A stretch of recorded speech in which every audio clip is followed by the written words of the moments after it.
Bonjour à tous. En Côte d'Ivoire, l'exécutif ivoirien a annoncé ce jeudi soir l'interdiction des manifestations, je cite, visant à contester les décisions du Conseil constitutionnel. Une décision qui intervient dans un contexte où le Front commun continue de maintenir la pression. Jusqu'où ira le bras de fer entre le Front commun et le régime de Ouattara? C'est le sujet de notre émission du jour en compagnie de Jean-Paul Aureau, notre président. Bonsoir, président. Bonsoir, Carlil. Vincent, bonsoir. Bonsoir, Carlil. Norbert, bonsoir. Bonsoir. Heureux de vous retrouver. Moi aussi. Et on accueille Franck-Stéphane Dedi, coordinateur national et diaspora des bénévoles pour Awadon Melo. Bonsoir. Bonsoir, bienvenue Carlil. dans la bande. Merci beaucoup. En duplex, Jean-Yves Doué. Bonsoir, Jean-Yves. Bonsoir, Carlil. On retrouve enfin votre drapeau. Ça fait du bien. Bah oui. Monsieur, prenons d'abord la direction d'Abidjan pour retrouver notre correspondant Jean-Charles Zoboui. Bonsoir Jean-Charles. Dans quel contexte intervient cette décision du Conseil de sécurité? Écoutez, un Conseil national de sécurité présidé par le président Alassane Ouattara s'est tenu hier. Et lors de ce conseil, il a été décidé l'interdiction de toute forme de manifestation contre la décision du Conseil constitutionnel, se basant sur l'article 138 de la Constitution qui dispose que les décisions du Conseil ne sont susceptibles d'aucun recours, d'aucune forme de recours. Voilà. Et après cela, un arrêté du préfet est sorti interdisant la marche du Front commun qui devait se tenir sur le boulevard Latry. À la suite de cela, le PPACI a tenu une conférence de presse animée par son vice-président, le professeur Sébastien Dano-Djedje. Voilà, lors de cette conférence de presse, il a indiqué que la marche était reportée au 11. Or, la campagne électorale débute le 10. Donc, on attend de voir ce qui va se passer à cette date-là. Et comment cette décision est perçue du côté d'Abidjan? La perception qu'on a de cette initiative varie selon qu'on soit du côté du parti au pouvoir ou qu'on soit de l'opposition. On a un parti au pouvoir qui voit derrière ces manifestations une volonté de déstabilisation et d'appeler à l'insurrection. Et donc, la répression pourrait s'intensifier dans les jours qui viennent en cas de débordement. On a une opposition qui n'est toujours pas parvenue à cette union et donc deux tendances s'expriment dans cette opposition. Il y a une première tendance qui ne se voit pas boycotter cette élection, qui veut aller à cette élection pour obtenir l'alternance. Cette tendance est un peu plus pragmatique. Je fais allusion à Simone Evé Babo, Awadon Melo et Jean-Louis Bion.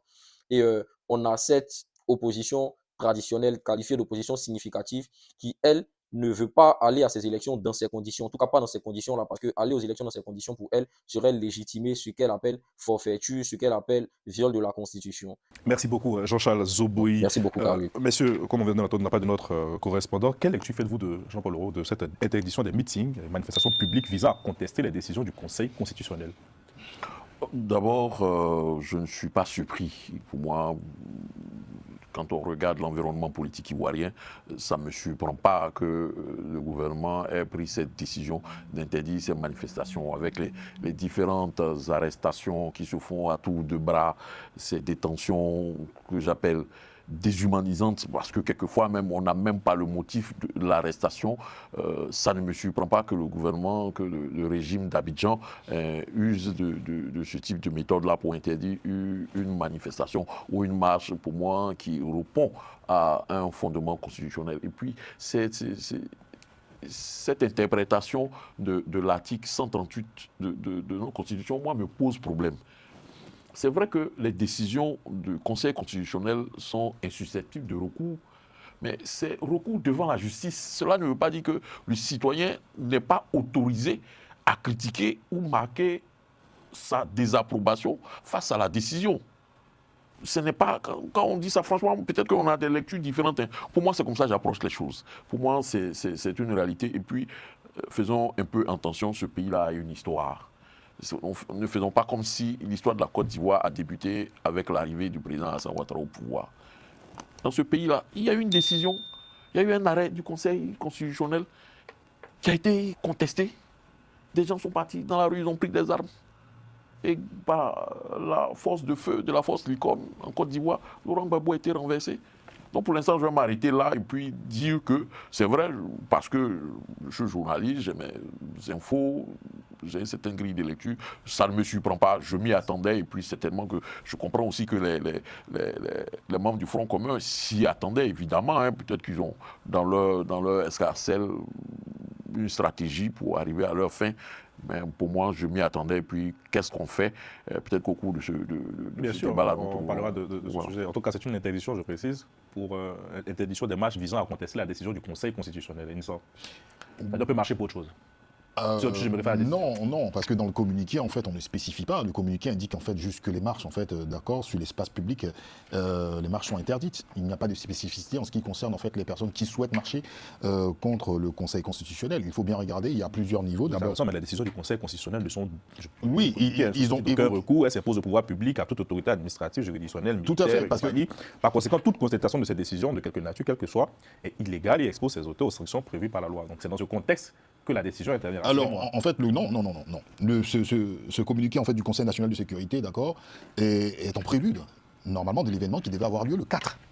Donc, ça, c'est une question d'opportunité. Non, oui, le 4, parce que vrai. par la suite, nous avons en fait un arrêté préfectoral qui arrive dans les heures qui suivent, en fait, juste après le communiqué du Conseil national de sécurité. Par contre, ce communiqué du Conseil national de sécurité, il est flou, parce qu'il a plusieurs niveaux. D'abord, on parle d'insatisfaction sur l'aspect sécuritaire, bien évidemment. Par la suite, en fait, on tombe sur l'organisation même, en fait, des élections. L'organisation des élections. Et il n'y a pas, en fait, d'accord, de limite en ce qui concerne l'interdiction dans le temps, dans l'espace-temps. Vous remarquerez qu'il n'y a pas de périodicité en fait mentionnée dans ce communiqué. Donc pour ma part, il est flou. Est-ce qu'aujourd'hui, les personnes qui vont candidater, les personnes qui vont aller compétir aux élections, est-ce que ces personnes auront une dérogation en fait spéciale? Comment les reconnaîtront? Comment on va reconnaître les personnes en fait qui vont aller manifester? Moi, personnellement, je trouve que le communiqué, le président Oro, il a dit qu'il n'était pas surpris. Pour moi, le communiqué, il est scandaleux. Il est véritablement scandaleux. Et alors, même si les personnes en fait qui ne sont pas pour ce 4e mandat de M. Ouattara, est-ce que dans leur communiqué, ils ont dit qu'ils partaient en fait, ils manifestaient en fait contre la décision du Conseil constitutionnel? C'est ça la question. Parce que quand vous regardez en fait dans le communiqué des partis du Front commun, on dit en fait parce qu'on souhaite engager le dialogue avec le pouvoir. Il n'y a aucun moment dans un communiqué officiel qu'il marche en fait contre le 4e mandat. Donc pour moi, il y a une situation de flou, c'est du totalitarisme qui ne dit pas son nom, mais ce qui me gêne et me chagrine, où je vais chuter là-dessus, c'est qu'il y a une partie de l'opposition, il y a une partie de l'opposition qui est complètement muette, c'est le silence, on a l'impression que ces gens corroborent ce communiqué qui, pour ma part, est très scandaleux. Non, je voulais juste me rassurer qu'il s'agissait bien d'interdiction de marche. Ah non, mais vous le direz peut-être. Du Conseil constitutionnel, c'est ce que moi j'ai vu. Ah, moi j'ai lu, relu. Paul Roy, est-ce que vous avez Oui, le communiqué est tout à fait clair. Atomblan est en train de nous dire que le Front commun, ça marche que le Front commun envisage, c'est pour que le débat soit ouvert. C'est notre débat. Ah non, mais moi je me base sur les faits. Non, je me base sur les... et lui. Oui. Je me base sur les faits. Le fond du Front commun, quand vous lisez en fait le discours, c'est ce qui est mentionné. Oui, après, mais en fait, moi, pour qu'on puisse mieux comprendre, est-ce que juste ce communiqué avait pour objectif d'interdire des marches visant à contester la décision du Conseil constitutionnel? Si c'est le cas, parce que ce que nous on a tous lu, est-ce que vous avez lu autre chose dans ce communiqué? Non. C'est un peu scandaleux. En France, si le Conseil constitutionnel a rendu des décisions, on a vu des manifestants, même devant la rue Montpensier. Donc c'est inédit d'interdire les gens de marcher. Juste dans ce contexte pour cadrer un peu les choses et après on peut poursuivre le débat. Non, mais c'est une muselière, clairement. Il n'y a pas d'autre mot. On peut continuer cet exercice de casuistique entre nous pour savoir comment interpréter la décision du Conseil de sécurité hier, présidé par... Conseil national de sécurité. On dit Conseil de sécurité. J'ai fait le même lapsus, je m'en excuse. Conseil national de sécurité, effectivement. Merci Jean-Paul, merci. Non, moi je voulais souligner, juste pour commencer, je ne vais pas parler longtemps, que mes deux confrères viennent de prendre la parole. Je constate que l'un s'accable, l'autre s'indigne. Reste à savoir ce que va... C'est-à-dire... On va laisser dormir possible. Reste à savoir comment va réagir le peuple ivoirien entre ceux qui s'accablent, les anciens comme Jean-Paul et moi, et ceux qui s'indignent, les jeunes. Qui va être le plus nombreux? Comment est-ce que ça va réagir? Voilà. C'est dit. Vous avez été surpris par cette décision?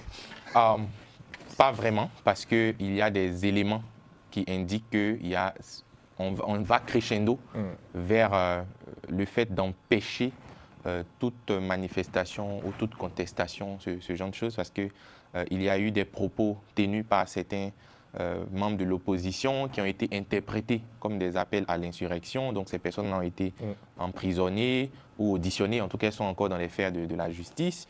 Je pense que c'est une suite logique. Après, peut-être ce qui peut interpeller, c'est que les précédentes interdictions, c'était au niveau préfectoral, donc c'était les préfets et tout. Mais là, on a l'impression qu'on passe à un autre niveau, où c'est le Conseil national de sécurité, donc le plus haut niveau, au niveau de l'État, qui s'invite dans ce genre d'interdiction. Donc c'est peut-être à ce niveau que ça peut pouvoir interroger. Est-ce qu'on est en train de polariser, sinon cristalliser de plus en plus les tensions avec deux pôles qui sont de plus en plus disjoints, alors qu'une partie de l'opposition ou bien l'opposition réclame un dialogue politique. Donc ça peut donner des idées sur la suite. L'autre chose aussi qu'il faut indiquer, je vais peut-être revenir sur le propos de Jean-Paul, c'est qu'on a l'impression, quand on lit le communiqué, qu'il y a une confusion en tout cas en termes de compréhension, entre le recours et la contestation. Voilà, donc s'il est vrai que la contestation peut prendre la forme d'un recours, mais il n'en demeure pas moins que le recours, aucun recours, sont susceptibles d'aucun recours, ça ne veut pas dire qu'on ne peut pas s'en indigner. Bien sûr. Ça ne veut pas dire qu'on ne peut pas exprimer qu'on n'est pas d'accord. Et donc on a l'impression que cette décision-là veut empêcher une certaine façon de démontrer qu'on n'est pas d'accord, de s'exprimer. Donc ça peut interroger sur tout ce qui est liberté d'expression, de manifestation, d'association. C'est pour ça que Cependant, et c'est là que je vais terminer. L'impression que j'ai, personnellement, c'est qu'on a l'opposition qui est en mode réactif à chaque fois. C'est-à-dire qu'on se positionne par rapport à ce que le pouvoir en place fait. Il n'y a pas beaucoup de proactivité. Ça, c'est vraiment le sentiment personnel que j'ai, parce qu'on ne peut pas aller dans un combat donc, avec quelqu'un et réagir, attendre à ce qu'il pose des pas, et ensuite on essaie de s'adapter, ainsi de suite. Donc, ça, c'est le sentiment que j'ai. Après, je vais m'arrêter là, c'est d'exprimer toute ma solidarité envers plusieurs personnes qui ont été donc, emprisonnées donc, injustement, de mon point de vue. J'en connais beaucoup à titre personnel, et je pense que leur place n'est pas en prison. Je pense que le gouvernement doit pouvoir continuer à préserver leurs droits et qu'ils bénéficient d'un procès équitable, et surtout qu'ils retrouvent rapidement leur famille. Merci d'avoir regardé cette vidéo sur le bras de fer politique en Côte d'Ivoire entre le Front commun et Alassane Ouattara. Sur Info Afrique, nous décryptons pour vous toute l'actualité politique et les enjeux qui façonnent notre continent. N'oubliez pas de vous abonner et d'activer la cloche pour ne rien manquer de nos analyses exclusives et reportages. Partagez vos avis dans les commentaires. Pensez-vous que ce bras de fer aura un impact majeur sur l'avenir de la Côte d'Ivoire? Votre opinion compte. À très vite pour de nouvelles actualités africaines.